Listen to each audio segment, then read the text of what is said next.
Projektas Kviečiu šokti pažadinta aistra eteryje dar tik kelias savaitės, o Donato ir Rasos pora jau patyrė ir saldų triumfą, ir skaudų nusivylimą. Šią savaitę Donatas neslėpė liūdesio. Jūs turbūt neįsivaizduojat, kaip yra liūdna, kai atrodo stengiasi, atiduodi visą save ir kažkaip lieki lyg ir neįvertintas ir tai gali baigtis tuo, kad mes vieną sekmadienį galim palikti projektą. Viskas prasidėjo nuo pirmos laidos, kai Donatas su Rasa tapo lyderiais. Tąkart surinkę daugiausiai komisijos balų, abu užkulisiuose neslėpė džiaugsmo.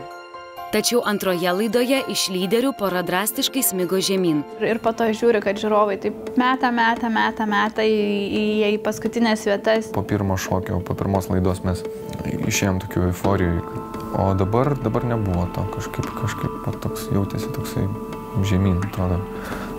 Tas ir tas blogai yra. Tad šią savaitę Donatui su Rasa ramybės nedavė vienintelis klausimas – ką daryti, kad žiūrovai juos palaikytų. Juk vieną dieną vien komisijos balų neužteks. Atiduodam visą save ir iš dalies labai pikta būna, kad kodėl jūs nematot, kodėl, mes taip atrodo stengiamės, taip viską darom, o jūs nematot. Jeigu jūs tikit mumis, jeigu jums patinka tai, ką mes darom, taip, kaip mes tai darom, balsuokite už mus, palaikykite.